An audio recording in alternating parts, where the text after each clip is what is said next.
Assalamualaikum warahmatullahi wabarakatuh. Bismillahirrahmanirrahim. Sahabat-sahabat Sofia TV yang dirahmati oleh Allah. Pada video kali ini kami akan membahas tentang kisah Nabi Yusuf dan Zulaikha.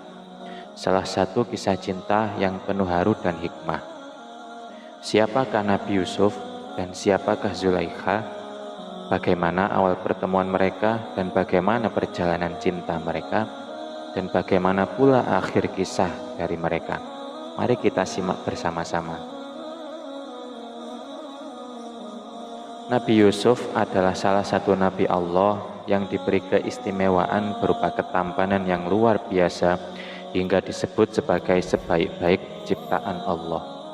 Nabi Yusuf juga diberi kemampuan untuk menafsirkan mimpi yang kelak menjadi sebab keselamatan dan kemuliaan baginya. Nabi Yusuf adalah putra dari Nabi Yakub yang merupakan cucu dari Nabi Ibrahim. Nabi Yusuf memiliki 11 saudara laki-laki yang 10 diantaranya iri dan dengki kepadanya karena merasa kurang dicintai oleh ayah mereka. Mereka pun merencanakan untuk membunuh atau menjual Nabi Yusuf sebagai budak. Dengan tipu daya, mereka membawa Nabi Yusuf ke padang pasir dan melemparkannya ke dalam sumur.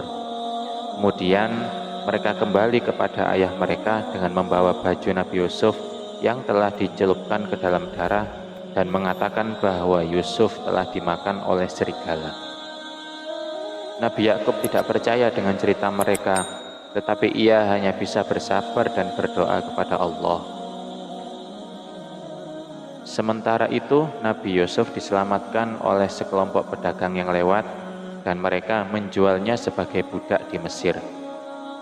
Di sana ia dibeli oleh seorang bangsawan yang bernama Kitfir, yang merupakan menteri keuangan raja.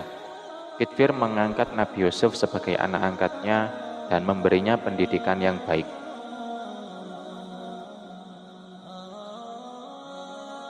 Di istana Kitfir, Nabi Yusuf bertemu dengan Zulaikha, istri dari Kitfir. Zulaikha adalah seorang wanita yang sangat cantik dan terpandang, tetapi ia tidak memiliki anak. Zulaikha terpesona dengan ketampanan Nabi Yusuf dan ia jatuh cinta kepadanya.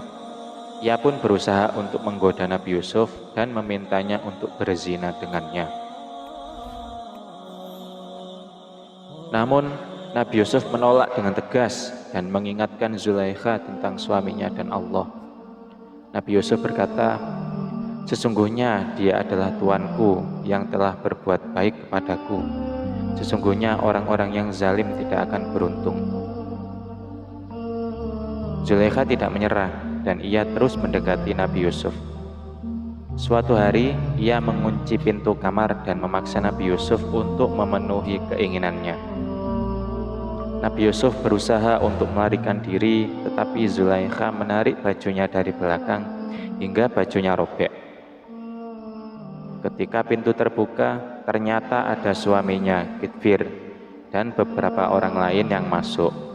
Zulaikha pun berpura-pura menuduh Nabi Yusuf sebagai orang yang ingin mencemarkan dirinya. Namun, Nabi Yusuf membantah dan mengatakan bahwa Zulaikha lah yang menggodanya. Kitfir pun bingung siapa yang harus ia percaya. Kemudian ada seorang saksi yang berkata, jika bajunya robek dari depan, maka Zulaikha lah yang benar dan Yusuf lah yang dusta. Tetapi jika bajunya robek dari belakang, maka Yusuf lah yang benar dan Zulaikha lah yang dusta. Ketika diperiksa, ternyata bajunya robek dari belakang. Maka Kitfir pun mengetahui bahwa Zulaikha lah yang bersalah dan ia meminta maaf kepada Nabi Yusuf. Ia juga memarahi Zulaikha dan memperingatkannya agar tidak mengulangi perbuatannya. Namun Zulaikha tidak menyesal dan ia malah menyebarkan kabar tentang ketampanan Nabi Yusuf kepada para wanita lain di kota itu. Mereka pun penasaran dan ingin melihat Nabi Yusuf dengan mata mereka sendiri. Zulaikha pun mengundang mereka ke rumahnya dan memberi mereka buah-buahan dan pisau. Kemudian ia memanggil Nabi Yusuf untuk keluar. Ketika para wanita itu melihat Nabi Yusuf, mereka terkagum-kagum dan mereka tidak sadar telah melukai jari-jari mereka dengan pisau. Mereka berkata, "Maha suci Allah, ini bukan manusia, ini tidak lain hanyalah malaikat yang mulia." Zulaikha pun berkata kepada mereka, "Inilah orang yang telah kalian salahkan aku karena cintaku kepadanya. Aku telah menggodanya, tetapi ia menolak. Dan jika ia tidak mau melakukan apa yang kuperintahkan kepadanya, niscaya ia akan dimasukkan ke dalam penjara dan menjadi orang yang hina." Nabi Yusuf pun berdoa kepada Allah dan berkata, "Ya Tuhanku, penjara adalah lebih aku sukai daripada apa yang mereka ajak aku kepadanya. Dan jika engkau tidak menghindarkan tipu daya mereka dariku, niscaya aku cenderung kepada mereka dan menjadi orang yang bodoh." Maka Allah pun mengabulkan doanya dan menjauhkannya dari tipu daya mereka. Sesungguhnya Allah Maha mendengar lagi Maha mengetahui. Karena desakan para wanita itu, Kitfir pun akhirnya memutuskan untuk memenjarakan Nabi Yusuf, meskipun ia tahu bahwa Nabi Yusuf tidak bersalah. Nabi Yusuf pun masuk ke dalam penjara dan di sana ia bertemu dengan dua orang pemuda yang merupakan bekas pegawai raja. Mereka bermimpi tentang sesuatu dan meminta Nabi Yusuf untuk menafsirkannya. Nabi Yusuf pun menafsirkan mimpi mereka dengan ilmu yang diberikan Allah kepadanya. Ia juga mengajak mereka untuk beriman kepada Allah dan meninggalkan penyembahan berhala.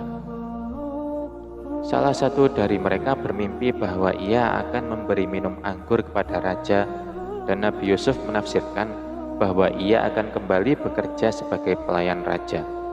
Sedangkan yang lain bermimpi bahwa ia akan membawa roti di atas kepalanya dan burung akan memakannya. Dan Nabi Yusuf menafsirkan bahwa ia akan disalib dan burung akan memakan dagingnya. Kedua mimpi itu pun menjadi kenyataan sesuai tafsiran Nabi Yusuf.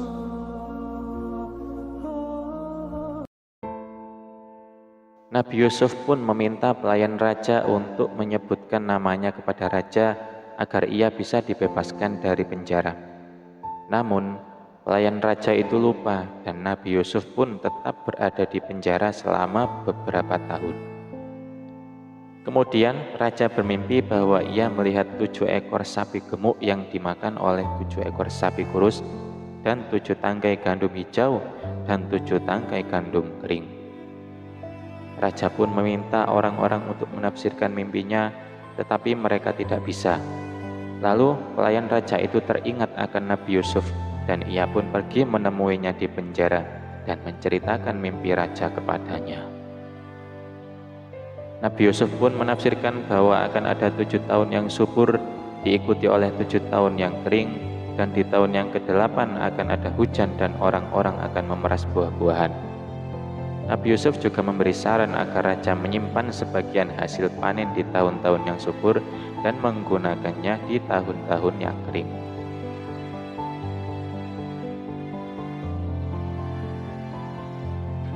Ketika raja mendengar tafsiran dan saran Nabi Yusuf, ia pun terkesan dan ingin bertemu dengan Nabi Yusuf. Ia pun memerintahkan agar Nabi Yusuf dibawa kepadanya. Namun Nabi Yusuf menolak untuk keluar dari penjara sebelum dibersihkan namanya dari tuduhan Zulaikha. Maka raja pun memanggil Zulaikha dan para wanita yang pernah menggoda Nabi Yusuf dan menanyakan kepada mereka tentang kebenaran peristiwa itu. Mereka pun mengakui bahwa Nabi Yusuf adalah orang yang jujur dan Zulaikha lah yang berdosa.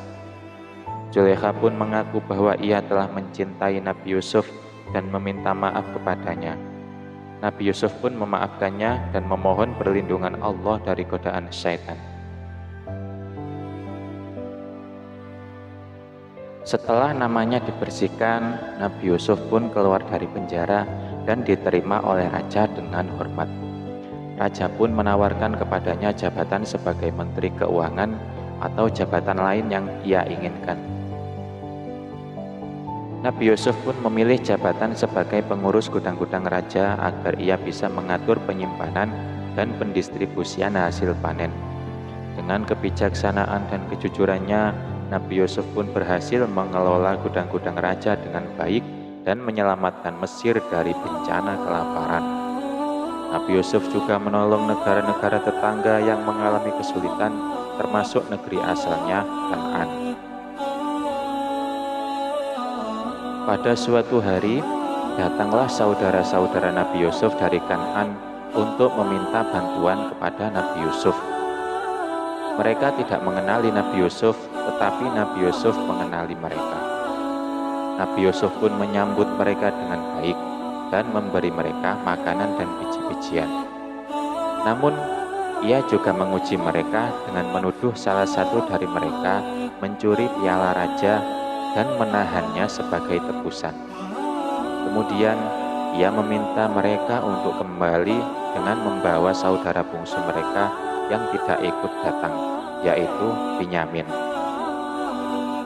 Binyamin adalah saudara kandung Nabi Yusuf yang sangat dicintai oleh Nabi Yakub. Nabi Yusuf pun merindukan untuk bertemu dengannya. Saudara-saudara Nabi Yusuf pun kembali ke Kan'an dan menceritakan kepada ayah mereka apa yang terjadi. Mereka juga meminta izin untuk membawa Binyamin agar mereka bisa mendapatkan saudara mereka yang tertahan dan agar mereka bisa mendapatkan lebih banyak biji-bijian. Nabi Yakub pun enggan untuk melepaskan Binyamin karena ia takut kehilangan dia seperti yang terjadi pada Nabi Yusuf. Namun akhirnya ia menyerahkan Binyamin kepada mereka dengan syarat mereka harus berjanji untuk menjaganya dengan baik dan membawanya kembali dengan selamat. Nabi Yakub juga berdoa kepada Allah agar melindungi anak-anaknya dan mengembalikan Nabi Yusuf kepadanya. Saudara-saudara Nabi Yusuf pun kembali ke Mesir dengan membawa Binyamin. Nabi Yusuf pun menyambut mereka lagi dan memeluk Binyamin dengan penuh kasih sayang. Ia juga memberitahu Binyamin bahwa ia adalah saudaranya dan meminta Binyamin untuk tidak bersedih karena perbuatan saudara-saudara mereka. Nabi Yusuf pun memberi mereka lagi makanan dan biji-bijian, tetapi ia menyembunyikan piala raja di dalam karung Binyamin sebagai alasan untuk menahannya. Ketika mereka hendak berangkat, Nabi Yusuf pun menuduh mereka mencuri piala raja dan memeriksa karung-karung mereka. Ketika ditemukan piala raja di dalam karung Binyamin, Nabi Yusuf pun mengatakan bahwa Binyamin adalah pencurinya dan ia akan menjadikannya budak. Saudara-saudara Nabi Yusuf pun berusaha membela Binyamin dan mengatakan bahwa ia tidak mungkin mencuri karena ia adalah anak yang baik. Mereka juga mengingatkan Nabi Yusuf akan janji mereka kepada ayah mereka dan meminta agar salah satu dari mereka diganti sebagai tebusan. Namun Nabi Yusuf menolak dan berkata, "Demi Allah, kami tidak akan mengambil selain orang yang kami dapati barang kami padanya. Sesungguhnya kami, kalau begitu benar-benar zalim." Saudara-saudara Nabi Yusuf pun merasa putus asa dan tidak tahu harus berbuat apa. Mereka pun memohon kepada Nabi Yusuf dengan mengatakan, "Hai menteri, sesungguhnya ayahnya telah lanjut usia, maka ambillah salah seorang di antara kami sebagai gantinya. Sesungguhnya kami melihat kamu termasuk orang-orang yang berbuat baik." Nabi Yusuf pun tersentuh dan ia tidak tahan lagi untuk menyembunyikan rahasianya. Ia pun berkata kepada mereka, "Tahukah kamu apa yang telah kamu perbuat terhadap Yusuf dan saudaranya ketika kamu masih bodoh?" Mereka pun terkejut dan bertanya, "Apakah kamu Yusuf?" Nabi Yusuf pun menjawab, "Akulah Yusuf dan inilah saudaraku. Sesungguhnya Allah telah melimpahkan nikmat-Nya kepada kami. Sesungguhnya barang siapa yang bertakwa dan bersabar, maka sesungguhnya Allah tidak akan menyia-nyiakan pahala orang-orang yang berbuat baik." Mereka pun menyesali perbuatan mereka dan meminta maaf kepada Nabi Yusuf. Nabi Yusuf pun memaafkan mereka dan berkata, "Tidak ada celah bagimu pada hari ini. Semoga Allah mengampuni kamu dan Dialah yang Maha Penyayang di antara semua penyayang. Bawalah baju gamisku ini dan letakkanlah di atas wajah ayahku, niscaya ia akan mendapat penglihatannya kembali. Dan bawalah seluruh keluargamu kepadaku. Mereka pun kembali ke Kan'an dan meletakkan baju Nabi Yusuf di atas wajah Nabi Yakub. Nabi Yakub pun mendapat penglihatannya kembali dan bersyukur kepada Allah. Ia juga mengetahui bahwa Nabi Yusuf masih hidup dan menjadi orang yang mulia di Mesir. Ia pun bersiap-siap untuk berangkat ke Mesir bersama dengan seluruh keluarganya. Di Mesir, Nabi Yusuf pun menyambut mereka dengan gembira dan memeluk ayah dan ibunya. Ia juga mengangkat mereka ke atas tahta dan mereka semua bersujud kepada Allah. Ini adalah penggenapan mimpi Nabi Yusuf yang dulu ketika ia melihat 11 bintang, matahari, dan bulan sujud kepadanya. Nabi Yusuf pun berkata kepada ayahnya, "Hai ayahku, inilah takbir mimpiku dahulu. Sesungguhnya Tuhanku telah menjadikannya benar dan sesungguhnya Allah telah berbuat baik kepadaku ketika ia mengeluarkan aku dari penjara dan membawa kamu dari padang pasir sesudah setan membangkitkan perselisihan antara aku dan saudara-saudaraku. Sesungguhnya Tuhanku memperhalus segala sesuatu yang dikehendakinya. Sesungguhnya Dialah yang Maha Mengetahui lagi Maha Bijaksana." Nabi Yakub pun bersyukur kepada Allah yang telah mengembalikan Nabi Yusuf dan keluarganya kepadanya dan memberi mereka kemuliaan di Mesir. Ia juga memuji Allah yang telah memberi hikmah dan karunia kepada Nabi Yusuf dan menjadikannya sebagai orang yang soleh dan mulia. Ia juga memohon kepada Allah atas segala dosa dan kesalahan yang telah ia lakukan. Dalam sebuah kisah diceritakan bahwa Nabi Yusuf dan Zulaikha adalah dua orang yang saling mencintai, tetapi cinta mereka tidak berjalan mulus. Zulaikha mencintai Nabi Yusuf dengan cinta yang buta dan nafsu, sehingga ia berusaha untuk memaksa Nabi Yusuf untuk berzina dengannya. Ia juga tidak peduli dengan hak suaminya dan dengan hukum Allah. Nabi Yusuf mencintai Zulaikha dengan cinta yang suci dan ikhlas, sehingga ia menolak untuk berzina dengannya. Ia juga menghormati suaminya dan takut kepada Allah. Cinta mereka baru bersatu ketika Zulaikha bertobat dan memohon maaf kepada Nabi Yusuf. Nabi Yusuf pun memaafkannya dan menikahinya dengan ridha Allah. Cinta mereka pun menjadi cinta yang halal dan berkah yang membawa kebahagiaan dan ketenangan bagi mereka berdua. Namun, tidak ada sumber yang jelas yang menerangkan bahwa Nabi Yusuf menikah dengan Zulaikha. Sebagian ulama berpendapat bahwa kisah pernikahan Nabi Yusuf dan Zulaikha adalah kisah yang tidak memiliki dasar yang kuat dan tidak disebutkan dalam Al-Quran maupun hadis. Sebagian ulama lain berpendapat bahwa kisah pernikahan Nabi Yusuf dan Zulaikha adalah kisah yang mungkin terjadi, tetapi tidak ada bukti yang pasti dan hanya bersumber dari riwayat-riwayat yang lemah atau Israiliyat. Salah satu sumber yang membahas tentang kisah pernikahan Nabi Yusuf dan Zulaikha adalah buku Kisah Para Nabi karya Ibnu Katsir.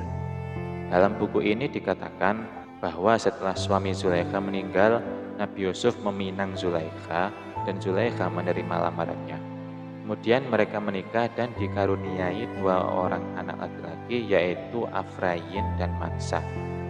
Namun, sumber ini tidak menyebutkan sanad atau jalur periwayatannya sehingga tidak bisa dipastikan kebenarannya.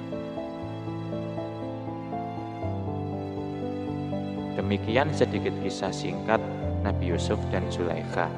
Semoga kita dapat memetik banyak hikmah dari kisah ini.